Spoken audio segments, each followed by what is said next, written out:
Itu bagaimana ceritanya Kristen mau mau ke mana itu sekolah teologi, kok Ya, tiba-tiba ke kampus Islam ini bagaimana ceritanya? ya soalnya karena memang jurusan Iya, jurusan yang saya minati ada di UNU iya, dan ya biayanya ya termasuk murah.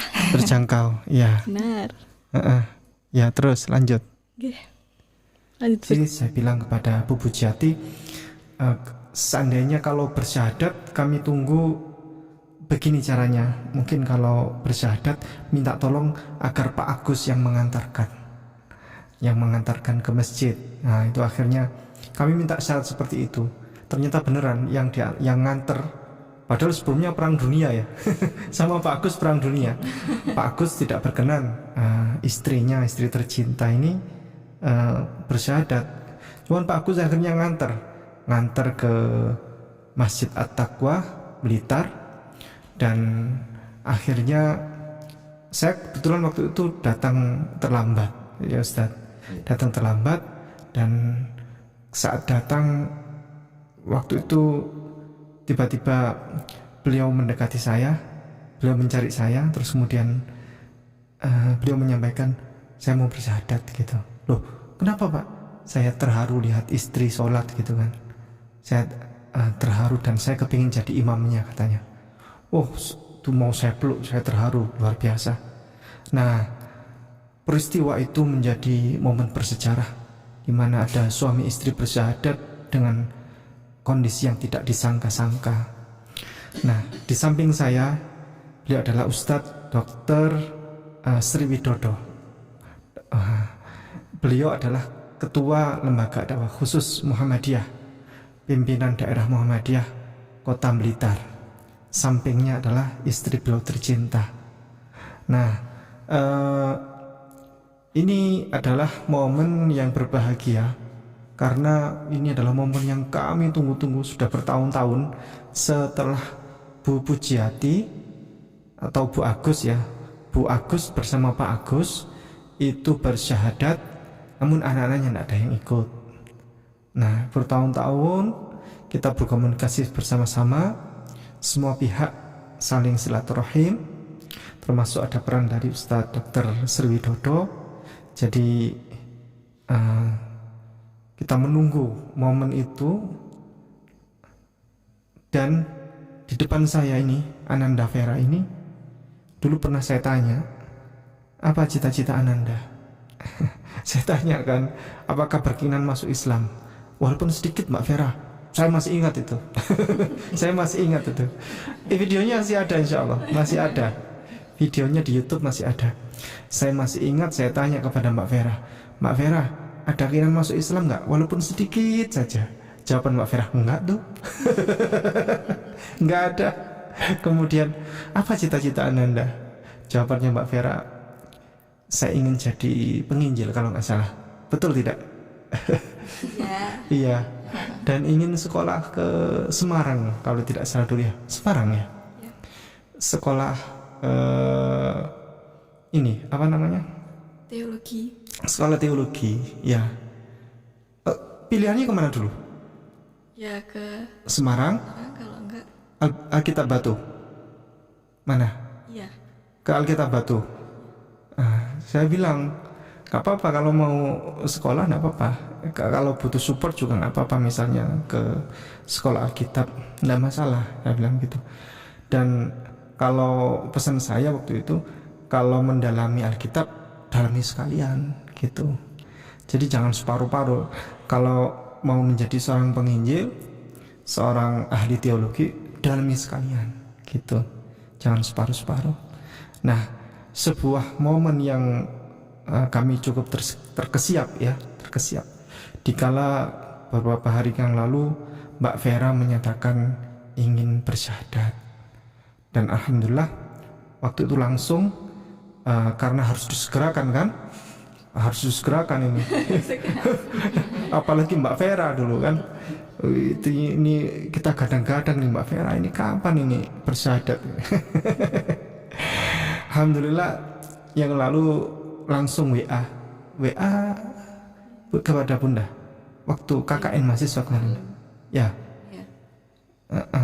Akhirnya menyatakan ingin bersyahadat, langsung disambut oleh dari LDK Muhammadiyah PDM Blitar dan sempat menghubungi saya juga. Namun waktu itu kita waktunya jadwal kejar-kejaran sehingga tidak bisa menghadiri momen spesial itu. Nah, hari ini alhamdulillah hadir Mbak Vera bersama kami. Ini adalah sebuah pertanyaan besar, Mbak Vera. Bagaimana ceritanya Mbak Vera tiba-tiba mau itu bersyahadat itu?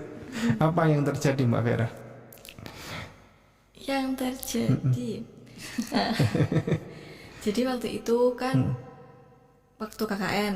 Ya. Nah, di sana kan mayoritas banyak Muslim. Nah, terus waktu itu Ya. tanya sama teman, kok kamu nggak sholat? Oh. Sebentar. Sebelum itu, Mbak Vera kenapa kok nggak jadi ke sekolah Alkitab, ke sekolah teologi? Sebelum. Ya karena mungkin ada beberapa masalah, jadi ya Mohon dibantu didekatkan. ya karena ada beberapa masalah Ya. internal, jadi untuk memutuskan sekolah di Blitar aja gitu. Sekolah di Blitar aja. Nggih. Di kampus apa? Universitas Nahdlatul Ulama Blitar. Oh, UNU Blitar. Itu bagaimana ceritanya Kristen mau ke mana itu sekolah teologi? Kok tiba-tiba ke kampus Islam ini? Bagaimana ceritanya? Ya soalnya karena memang jurusan yang saya minati ada di UNU. Ya. Dan ya biayanya ya termasuk murah. Terjangkau. Ya. Benar. Ya, terus lanjut. Oke. Lanjut bercerita nggih. Iya. Jadi waktu pas KKN itu teman-teman ngujui, ayo sholat. Terus aku bilang, jujur gak ya, aku Kristen, aku gak bisa jujur, sholat. waktu KKN ya, tuh? aku gak bisa sholat. Ya terus akhirnya teman-teman ya mungkin sedikit mendorong saya untuk benar-benar mengerti apa sih itu Islam lebih dalam. Nah setelah itu saya pikir-pikir, ngapain jangan nunggu lama, nggak disegerakan juga karena emang sudah banyak belajar juga tentang Islam. Ya menurut saya oke lah, waktu yang tepat. Apalagi juga waktu itu saya berpikir kalau saya lama-lama kayak gini saya nggak tahu mau kemana. Terus ya sebenarnya ya sholat itu kayak butuh deh sholat. Begitu akhirnya ya saya ngomong ke ibu, Bu aku pengen masuk Islam aja, aku pengen sholat gitu. Mbak dari Kristen apa? Kristen Protestan. Gerejanya? Gereja Baptis Anugerah Di Blitar. Nggih. Oh, sudah berapa lama nggak ke gereja? Sudah berapa lama ya? Mungkin 1 tahun 2 tahunan. Sudah, berarti sudah lama nggak ke gereja? Nggak ke gereja. Ya. Nggak diabsen sama pendeta? Dicari? Ya, dulu sering sih dicari, karena kan ya juga aktif dalam pelayanan. Iya. Terus ya lama-kelamaan kayak di hati itu meragukan gitu. Jadi ya udah deh, gak usah. Itu sudah ragu itu? Iya, karena ya gimana ya, karena ya rasa ingin tahu untuk mencari suatu kebenaran itu. Jadi saya sedikit ragu. Jadi apa yang meragukan itu? Ya waktu saya baca Alkitab itu kan katanya kan di Alkitab itu Yesus disalib. Sedangkan kalau orang Islam itu menyatakan bahwasanya Nabi Isa itu nggak disalib loh. Emang ada ya seorang nabi itu disalib, padahal kan Allah sangat mencintai hambanya yang soleh. Benar. Jadi ya juga sih, kenapa ya, padahal kan Yesus utusannya, kenapa harus disalib gitu. Jadi ya kok berbeda ya. Jadi ya itu yang buat saya ragu. Masa Nabi disalib? Iya. Peristiwa penyaliban Yesus itu merupakan salah satu pelecehan sebenarnya, pelecehan kepada Tuhan, yang Tuhan itu tidak bisa menolong. Seorang rasul yang dicintai ya, itu Tuhan tidak bisa menolong.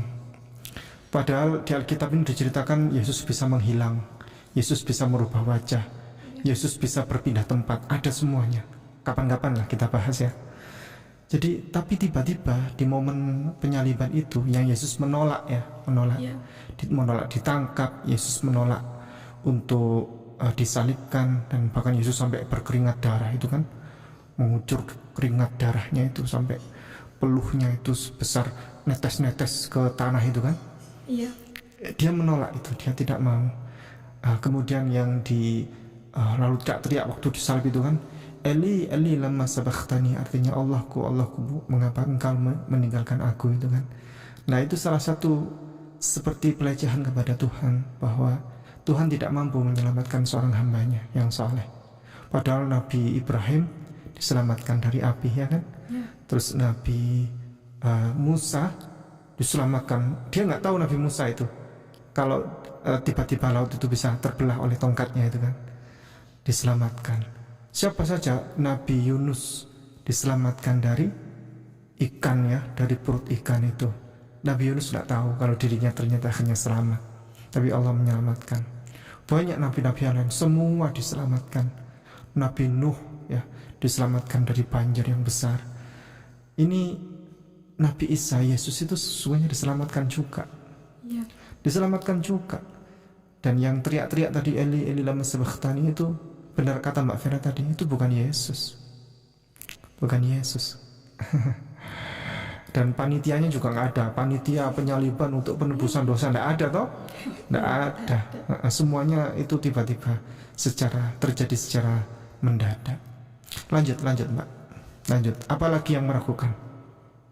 Ya mungkin ada di perjanjian lama itu anaknya siapa ya? Itu yang mau disembelih tapi jadi domba. Kisah. Nabi Ishak, Nabi Ismail ya. Ya. Ishak atau Ismail. Jadi ada dua pendapat itu. Ya. Lanjut. Kenapa kok beda? Nah, di situ kan juga kenapa ya kok beda? Menurutku kan sama ceritanya, tapi kok dari situ alurnya udah beda gitu. Itu sih kadang buat aku bingung. Itu kalau ada satu clue yang Mbak Vera mau tak jawab sekarang apa nanti? Boleh. Sekarang Ada satu clue yang sampai sekarang itu orang Kristen juga masih bingung.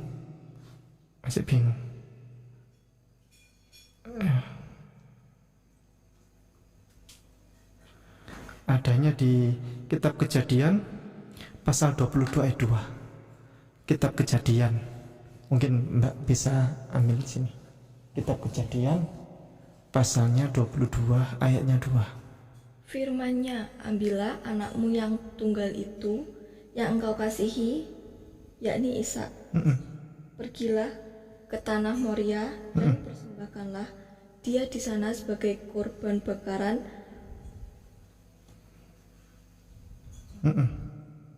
pada salah satu gunung yang akan kukatakan kepadamu. Ya. Jadi ambillah anakmu yang tunggal itu. Tunggal itu berapa, Mbak? Satu. Tapi di situ ditambahkan yakni Ishak. Aneh nggak di situ? Aneh nggak? Saya tanya kepada Mbak Vera, Ismail sama Ishak duluan mana? Sebagian Nabi Ibrahim duluan mana? Duluan Ismail.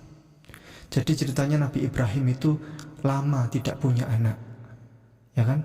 Akhirnya dengan ibu Hagar atau Hajar ya, di bahasa Arab itu Hajar, pakai ha ya, jim. Kalau bahasa Hebrew itu Hagar ya.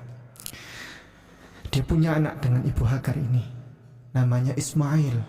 Lahirlah itu, kalau bahasa orang Jawa itu mancing ya, punya anak lewat ibu Hagar ini. namanya Ismail, dan anak satu-satunya waktu itu. Lalu Allah memberikan ujian berupa ujian kesetiaan. Setia nggak Ibrahim ini, ya kan begitu. Sehingga perintah Allah, ambillah anakmu yang tunggal itu, yang kau kasihi. Wajar nggak kalau ada orang lama tidak punya anak, tiba-tiba punya anak, ya kan? Lalu diuji nih kesetiaannya. Anak yang tunggal tadi itu yang disuruh ambil, disuruh korbankan. Wajar tidak? Wajar, karena itu paling dicintai. Anaknya cuma satu, anakmu yang tunggal itu. Lalu kemudian ada narasi, tiba-tiba ditambahin, yakni Ishak. Nah, anaknya yang tunggal itu ada Ismail, ada Ishak, dua. Tunggal enggak ini? Enggak. Ada keanehan di sini. Yang pertama ya, ini sudah tidak tunggal. Ada Ismail, ada Ishak. Seharusnya dihapus ini kata-kata ambillah anakmu yang tunggal itu. Hapus itu. Cukup yang engkau kasihi, yakni Ishak, itu saja harusnya. Itu yang pertama. Yang kedua, ada keanehan kisah ya, ujian kesetiaan tadi itu dari Allah. Kalau ada orang ya, Nabi Ibrahim kan sudah punya anak Ismail ya kan. Terus kemudian akhirnya dari ibu Sarah lahirlah Ishak.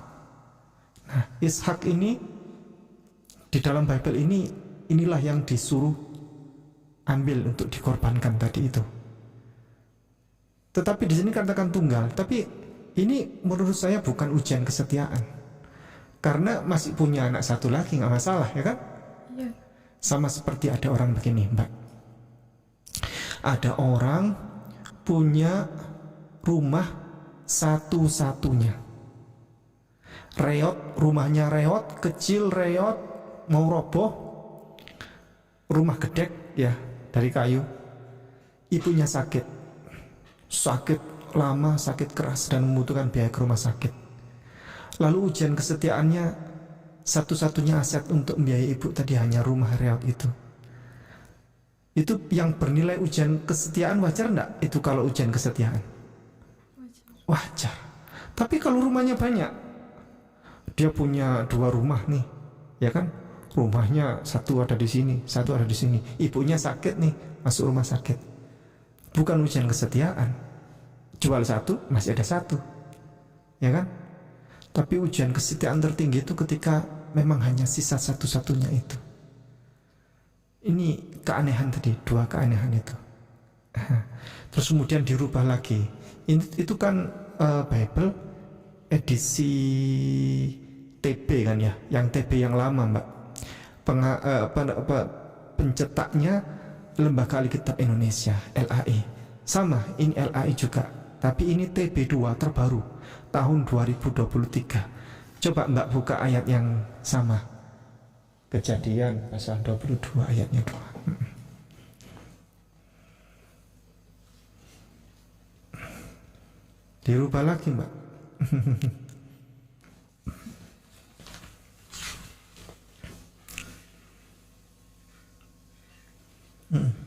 Coba dibacakan. Firman-Nya, ambillah Ishak anakmu yang satu-satunya yang engkau kasihi, pergilah ke tanah Moria dan persembahkanlah dia di sana sebagai kurban bakaran pada salah satu gunung yang akan kuberitahukan kepadamu. Iya, dirubah lagi ayatnya, Mbak, sama pihak gereja, sama pihak LAI. Ishaknya taruh di depan. Kalau tadi kan untuk penambah ya, penambah tanda kutip ya, supaya menekankan tunggal itu yakni Ishak. Ini malah Ishaknya taruh depan, Mbak. Supaya lebih yakin lagi, ya kan? Begitu. Jadi ada keanehan, Mbak, kejanggalan di sini. Kira-kira siapa yang dikorbankan itu menurut Mbak Vera? Dikorbankan. Iya, anak yang tunggal itu. Anak pertama. Anak pertama, siapa itu dia? Ismail. Ismail. Kalau sudah anak tunggal berarti Ishak belum lahir. Benar. Belum lahir.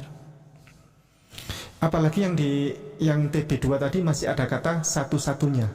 Yang tunggal dihilangkan ya kan? Ya. Mulai di downgrade. Kalau tunggal itu kan katanya Allah yang tunggal, berarti satu ya kan? Sudah satu kuat itu.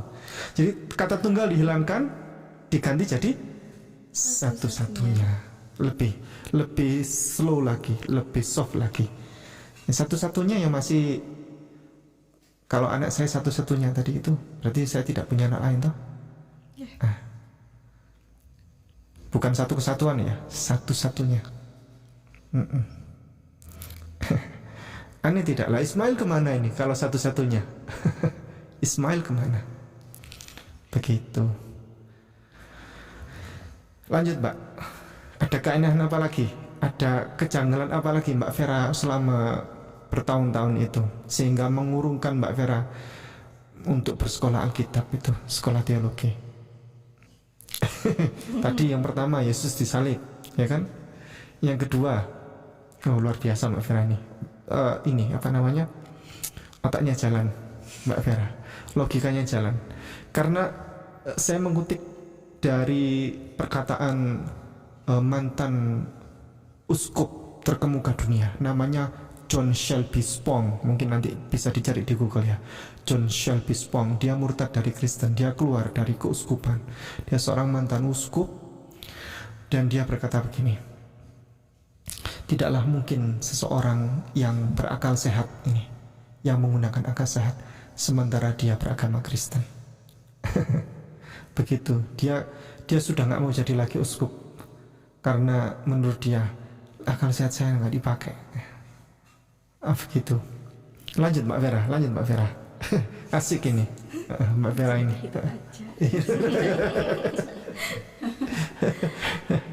Saya izin komentar dulu dari Ustaz Sri Widodo kepada Ustaz Sri Widodo, silakan. Iya. Sebelumnya saya terima kasih kepada Ustaz itu. Iya. Iya. Telah bekerjasama. Iya. Kerjasamanya kan itu pencatatan guru puji sama Mas. Oke. So. Nah, dari awal saya itu tidak membina, cuma ya bilangi seperti ya anak seperti anak ya Pak ya. Seperti Mas Agus itu. Alhamdulillah dalam perkembangannya dia itu Belum membina loh, bukan tidak membina. Membina tapi bukan membina sebagai seorang mualaf, tapi sebagai kekeluargaan. iya, Lebih dekat dari ikatan pembinaan. Lanjut Ustaz. ya alhasil ya alhamdulillah Ibu Puji ini aktif di Asia. Oh, di Asia. Bahkan dia itu ikut membantu atau memberi sumbangan makanan. Oh. Walaupun dia nggak ngerti tapi ditempatkan dia harus menamakan budaya ini. Yang kedua, Ya. alhamdulillah Mas Agus itu, Pak Agus itu dia aktif di musolanya. Ya. Memang benar kemarin itu saya ada pengajian, ada seorang ibu ada itu bilang kalau ingin dijamin oleh Allah urusan musola, alhamdulillah Ya. Pak Agus ini urusan musola dekatnya, makanya apa-apa dijamin. Ya. Itu ada. Bahkan sampai gini, dulu itu pengen minta kerja sama Allah, sekarang tuh sampai nggak nutup waktunya. Itu perkembangan alhamdulillah beliau berdua itu sudah aktif di agama Islam. Ya. Nah, terus untuk akhirnya itu memang saya pesan kepada Mas Agus dan Mbak Puji itu sama jadi orang Islam itu sama putrinya tidak boleh memaksa. Saya selalu bilang, Ini sisa satu Ustaz. ya masih Putrinya belum masuk Islam masih. Kan dua. Iya. Putrinya Iya, sama Bu Agus Lena. itu dua. Siapa namanya satunya? Lena. Mbak Lena. Mbak Lena Iya, kelas betul. berapa sekarang? 2 sih. Kelas 2 SMA. Masih belum mau. Belum mau. Nah, waktu itu Iya. kan di saya terus Iya. memang saya memang agak dekat sama Ibu Puji itu. Iya. Kan kalau yang namanya Pak Agus itu kalau kegiatan walaupun raweh atau apa sama ada ibu ini. Iya. Nah, waktu Taman Muhammadiyah Solo itu saya ajak itu juga boleh, malah sama Bang Wira ya. Saya yang menjadi dalam perjalanan itu mudah-mudahan agar cepat dapat hidayah. Masya Allah. Dan itu kan dalam perjalanan bisa dibayangkan perjalanan. Oh ikut ya dulu ya. Muktamar Muhammadiyah di Solo ikut loh. Tapi Kristen. Iya. Padahal sebelumnya enggak pernah jilbaban, tapi ikut Muktamar Muhammadiyah jilbaban. Terus di kamar itu bersama orang-orang tuh jilbab nggak lepas. Oh, Masya Allah. Terus yang menjadi optimis lagi itu kalau sholat di gunung.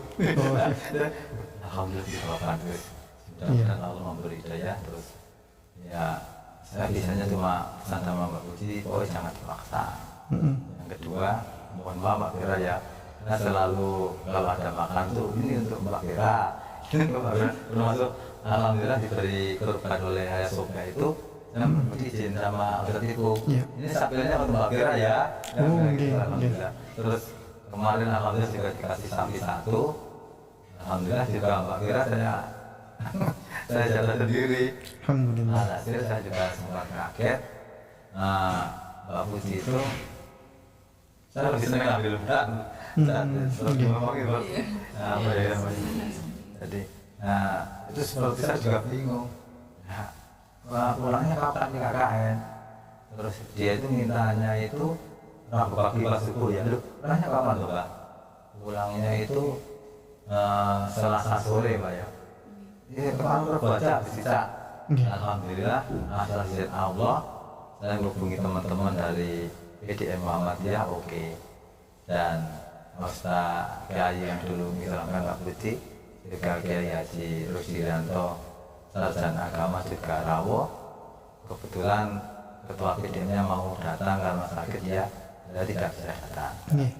Semuanya bisa hadir dan didukung oleh Raismu dan KRL RS Amina. Dan yang paling mengagetkan saat dalam kesadaran itu kilat. Jadi sampai kiainya itu bilang, loh, sudah lancar. Itu yang menjadi alhamdulillah. Karena Mbak Vera belajar sebelumnya, sudah lama belajar ya. Terus yang menjadi kaget juga itu Mbak Vera itu waktu itu Ibu Puji itu pas anak saya itu di rumah belajar Iqra ya. Mbak Vera itu minta belajar bahasa Arab. Dan bingung kan saya itu mau belajar bahasa Arab itu enggak ada bahasa Mbak Vera pinginnya cepat. Anak saya juga setengah karena sama lama jenis kan anak saya juga enggak enak gitu. Itu yang menjadi optimis saya. Ya alhamdulillah memang. Jadi kursus beliau ke putranya Ustaz minta belajar bahasa Arab. Minta belajar bahasa Arab. Iya, tapi ya berapa kali itu Mbak ya. Tapi ya perjalanan itu memang hidayah itu tidak akan kemana. Juga datangnya cuma Allah yang Maha tahu. Iya. Juga kita alhamdulillah sekarang sudah jadi Muslim. Cuma waktu saat datang saya cuma bilang gini. Semua kan sudah memberi tentang kewajiban Islam kan sholat, wajib syahadat sudah sholat dan puasa ya kan. Jadi saya cuma bilang gini, Mbak, kalau masa Islam itu berat.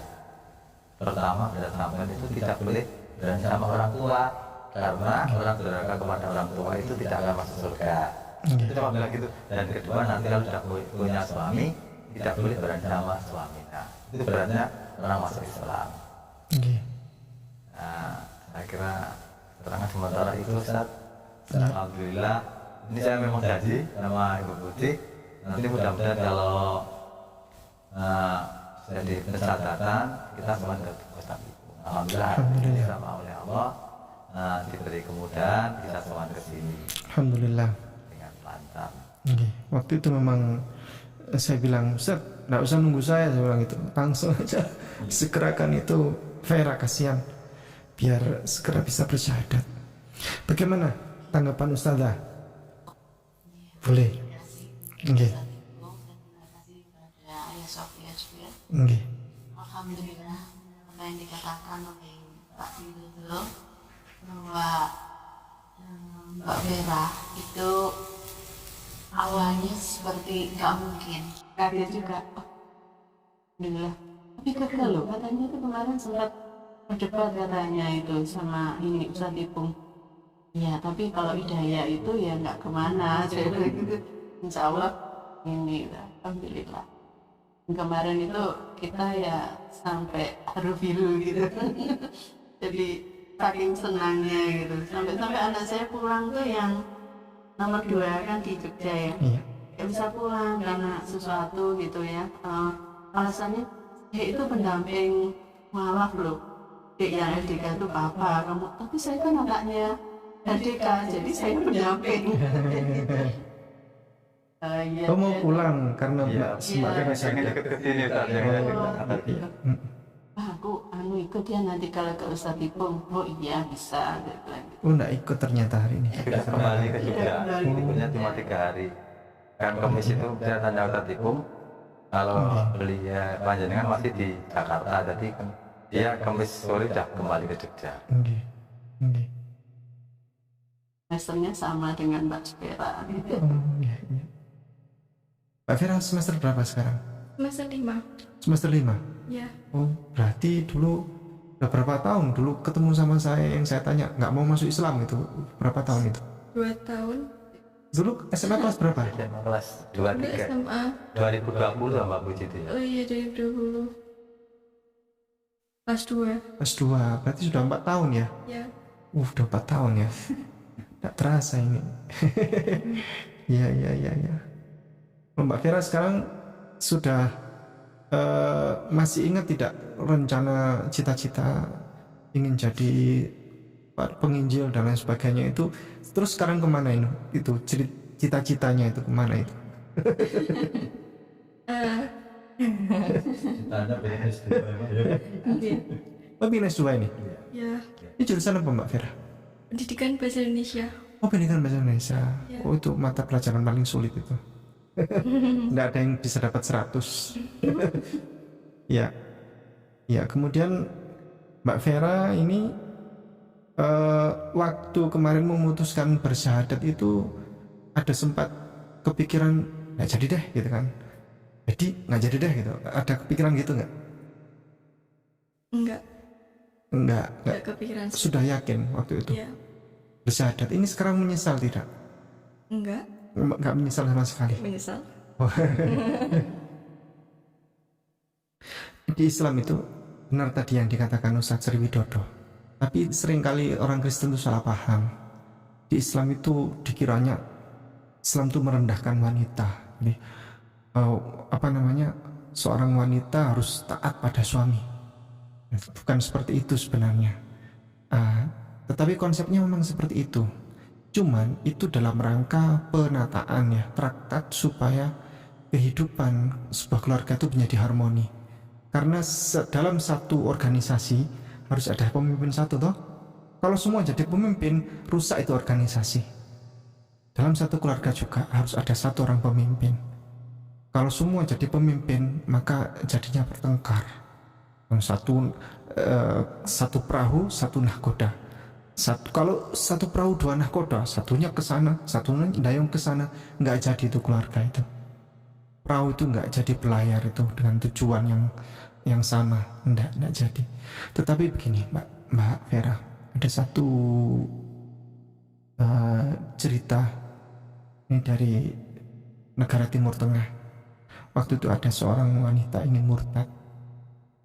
Nah, dia bilang kepada seorang syekh, ya syekh, saya ragu, saya menyayangkan sekali dengan agama ini, katanya. Maksudnya dengan agama Islam ini. Saya tidak suka dengan agama ini. Lalu syekh itu bertanya, kenapa bu? Kenapa anda bilang seperti itu? Lalu sang ibu tadi menjawab begini, masa saya disuruh taat dan patuh kepada suami, pada laki-laki, gitu. Artinya agama ini ada hierarki, gitu kan? Seorang wanita diwajibkan taat kepada suami. Lalu yang sang syekh tadi itu menjawab begini, berapa putra anda? Putra putri anda berapa? Jawab sang ibu, saya punya anak 7. Saya punya anak 7, mayoritas laki-laki. Ketahuilah ibu, 7 anak anda itu semuanya wajib menghormati nomor satu pada ibunya. Kepada ibunya 3 kali. Baru setelah 3 kali penghormatan tertinggi kepada ibunya, baru menghormati kepada bapaknya.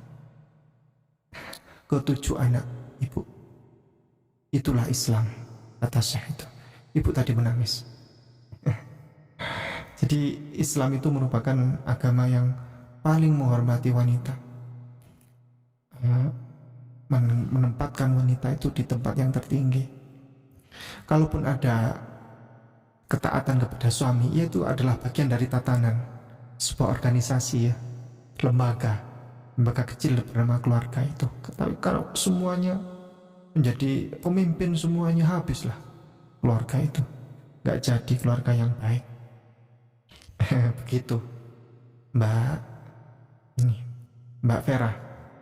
Kepada Ibu Pujati, dipersilakan Bu Pujati memberikan komentar bagaimana rasa senangnya Bu Pujati sebagai orang tua. Anaknya akhirnya yang dulu kalau saya datang itu nggak mau ketemu, nggak mau muncul.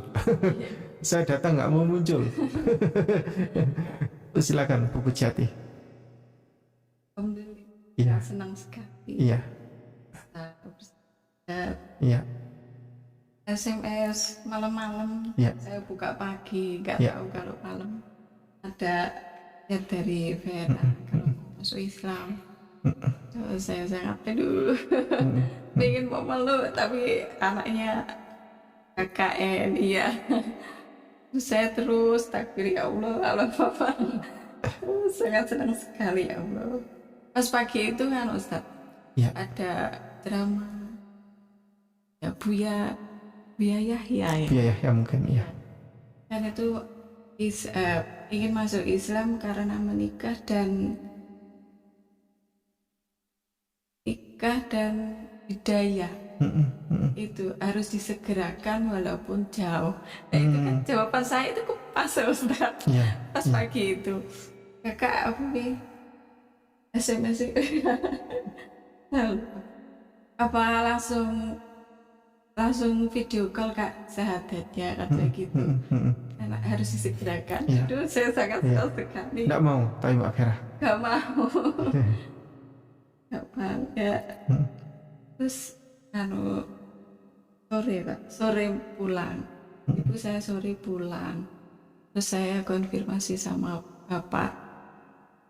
Pak gimana kalau ya itu tadi ya subuh, antara subuh dan isya.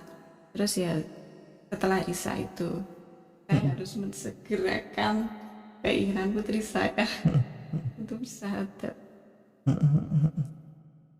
Walaupun gimana ya, ada seneng, ada yang tertinggal, ada satu yang tertinggal. Iya. Ya mungkin Tapi Ibu tidak mengurangi rasa cinta sama sekali kepada Mbak Lena. ya nggak ada. Nggak ada.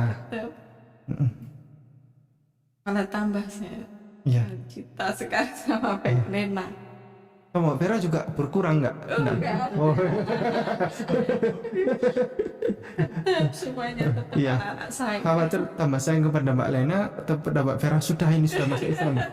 Semuanya sama, Iya. sama. Iya. Tadi belum pernah lihat. Belum pernah. Nggak mau ketemu sama saya. Mbak Lena itu paling nggak mau ketemu. Kalau Mbak Vera ini masih alhamdulillah mau diajak ketemu walaupun ogah-ogahan gitu, gini-gini. Tapi tetap mau ketemu. Iya. Walaupun tak tanya, nggak jawab gitu kan. Kalau Tetap mau ketemu. aduh, Iya, saya ketemu Mbak Lena hanya lewat fotonya. iya. Tapi sekali saya pernah ketemu, tapi dia habis itu masuk lagi. Ya. Menurut pandangan Mbak Vera, siapa ini laki-laki berwajah bule ini?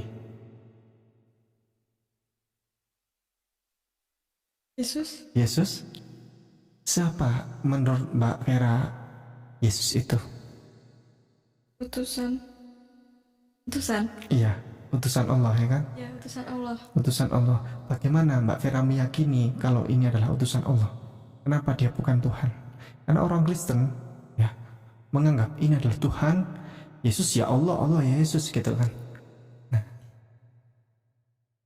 Saya meyakini bahwa Yesus adalah utusan karena memang Allah mengutus Yesus untuk datang ke dunia, mengabarkan Injil, mengabarkan suatu kebenaran, tapi disalahgunakan oleh beberapa orang. Jadi Yesus dijadikan sebagai Tuhan, gitu. Betul sekali. Jadi tidak pernah Yesus itu menyebut dirinya sebagai Tuhan.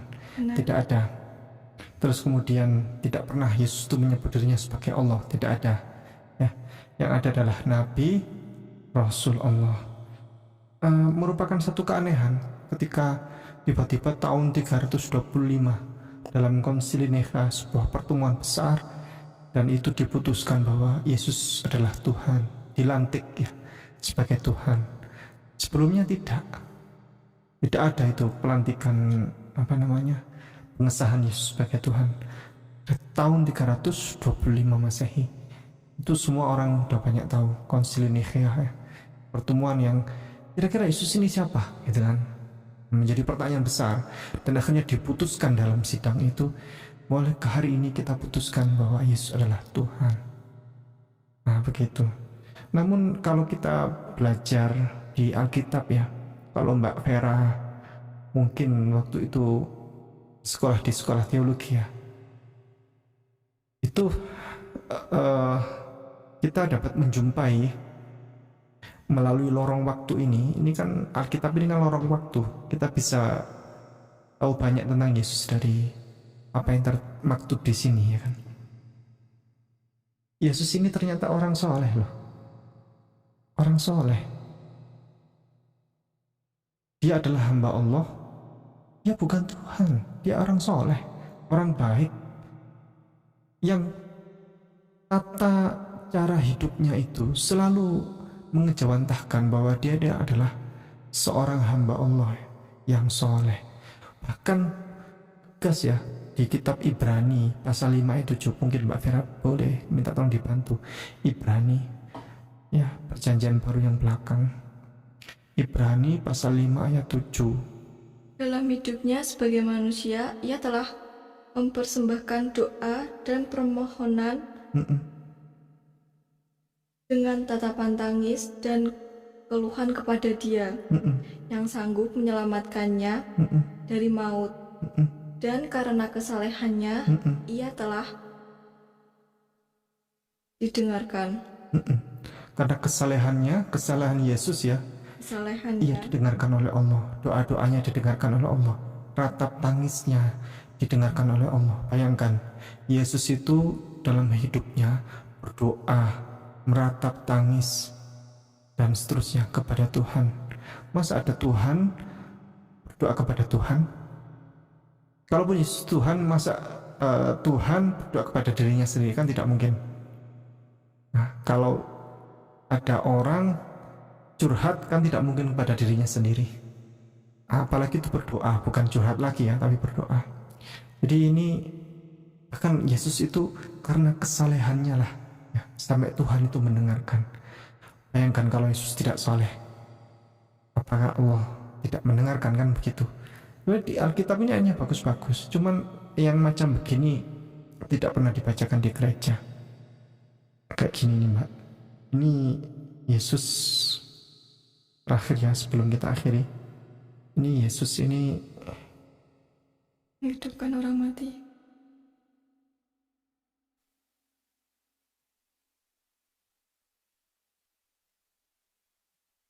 Yesus kalaupun dia punya mukjizat, dia hanya sekedar mukjizat. Bahkan mukjizatnya ada yang jauh lebih hebat daripada Yesus Kristus alaihissalam.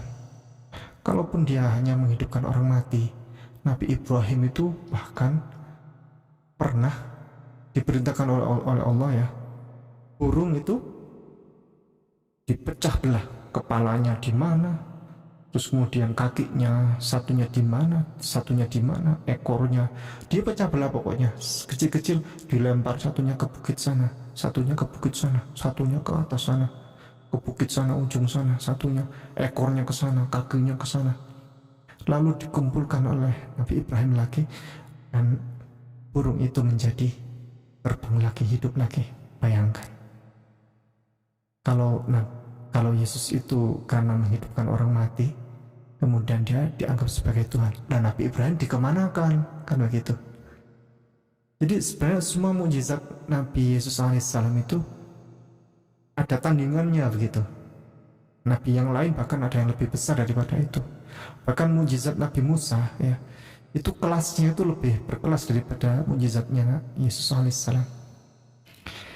Yang kedua,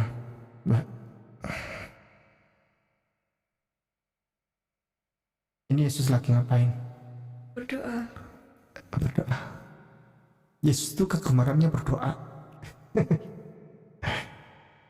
Dan kayak gini nih jarang diajarkan di gereja. Seperti Yesus salat subuh. Pernah dengar nggak di gereja Yesus salat subuh? Enggak. Nah, padahal ada di situ. Markus 1 ayat 35, coba. Pagi-pagi benar, waktu hari masih gelap, ia bangun dan pergi keluar. Ia pergi ke tempat yang sunyi dan berdoa di sana. Pagi-pagi benar, waktu hari masih gelap, ia bangun. Ia bangun dari tidur, Mbak. Ia bangun dari kegiatan istirahatnya. Lalu dia pergi ke tempat sunyi dan berdoa di sana. Bayangkan, pagi-pagi benar, waktu hari masih gelap. Ini detailnya apa kira-kira? Subuh. Kalau malam bukan ya, ini pagi loh ya. Bahasa Indonesia itu kan bahasa yang tergolong masih baru ya usianya, yang antara percampuran Melayu dan lain sebagainya, bahasa yang baru terbit ya. Salah satu bahasa paling kuno itu bahasa Arab kan, yang bahasa Semitik, termasuk bahasa Tuhannya orang Kristen itu di Alkitab Perjanjian Lama kan bahasa Ibrani ya. Semitik, satu Semitik dengan satu keluarga dengan bahasa Arab. Ini Bible bahasa Arab, Mbak. Bible bahasa Arab. Kita coba buka. Ini saya dapatkan dari Luxor, di mana saya beli dari tempatnya Kristen Koptik di sana.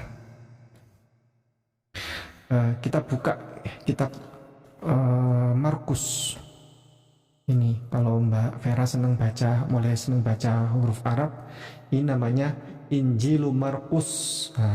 Saya baca kan? Injilu Markus, namanya Alkitab Surat Markus ya. Kita ambil ini ayat pasal 1 ayatnya 35. Ayatnya 35. Nah, ini kalau tadi kan bahasa Indonesia, kita ingin tahu bahasa Arabnya pagi-pagi benar waktu hari masih gelap apa kira-kira? Ustaz, minta tolong dibacakan Ustaz. Oh, saya, baik. Wa fis subhi bakiran jiddan qama wa kharaja wa mada ila mawdi'i khala'i wa kana yusalli hunaka. Coba, wa fis subhi. Wa itu dan fi itu pada atau di. As-subhi, as-subhi itu subuh. Dan pada waktu subuh itu ya, Yesus bangun dan Yesus pergi berangkat ke tempat yang sunyi. Kemana itu? Ke tempat dimana yang tempat itu layak untuk dijadikan sebagai tempat sholat. Ngapain Yesus itu? Kalau di situ kan doa. Kalau di versi bahasa Arab ini ternyata lebih daripada sekedar doa. Apa? Wa kana yusolli hunaka. Dia sholat. Sholat di sana. Hunaka artinya di sana. Dia sholat. Oke lah, kalau orang Kristen tidak mau pakai kata sholat, pakai kata doa aja, enggak apa-apa. Berarti Yesus punya Tuhan kan? Dia butuh Tuhannya. Nah, terus kemudian ada lagi, Mbak. Kalau kitab Ibrani pasal 5 ayat 7 kan Yesus soleh tadi kan, solehnya luar biasa. Di Alkitab ini banyak sekali Yesus sholat zuhur, asar, maghrib, isya, subuh, semuanya ada. Bahkan Yesus rajin sholat malam. Di mana ayatnya? Lukas pasal 6 ayat 12. Lukas pasal 6 ayat 12. Pada waktu itu pergilah Yesus ke bukit untuk berdoa. dan semalam-malam ia berdoa kepada Allah Pada waktu itu Yesus naik ke atas bukit untuk untuk berdoa, berdoa dan semalam-malaman itu sepanjang malam ya. Ia berdoa kepada Allah. Bayangkan. Hajat sepanjang malam loh, Ustazah. Sepanjang malam dia berdoa kepada Allah. Kalau dia Tuhan, nak mungkin ini. Nak mungkin. Nak mungkin, apalagi sepanjang malam loh dia habiskan untuk berdoa dia. Kalau bukan orang yang soleh, tidak mungkin dia akan melakukan itu. Kalau dia Tuhan, dia tidak butuh itu. Berdoa, minta tolong kepada Allah, mungkin.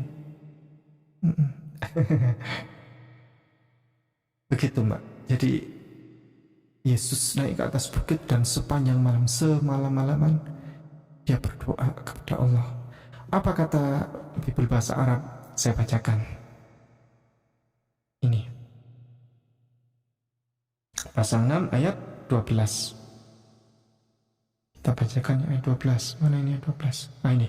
Wa fi tilkal ayyami kharaja ilal jabali liyusalliyah. Wa qadal layla kullahu fis salati lillah. Fis salati lillah. Dan dia menghabiskan malamnya semuanya, sepanjang malam dia itu untuk sholat kepada Allah. Ini luar biasa. Fis sholati lillah. Li itu Mbak Vera pernah belajar bahasa Arab kan? Kursus kemarin kan?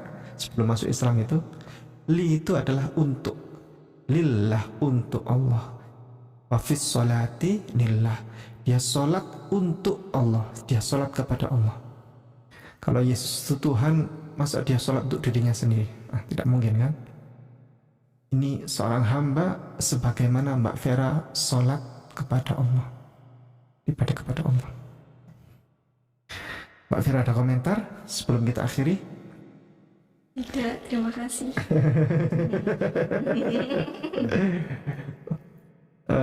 Mbak Vera, apa harapannya sekarang setelah masuk Islam, setelah menjadi muslimah yang mengikut Yesus yang sejati ini?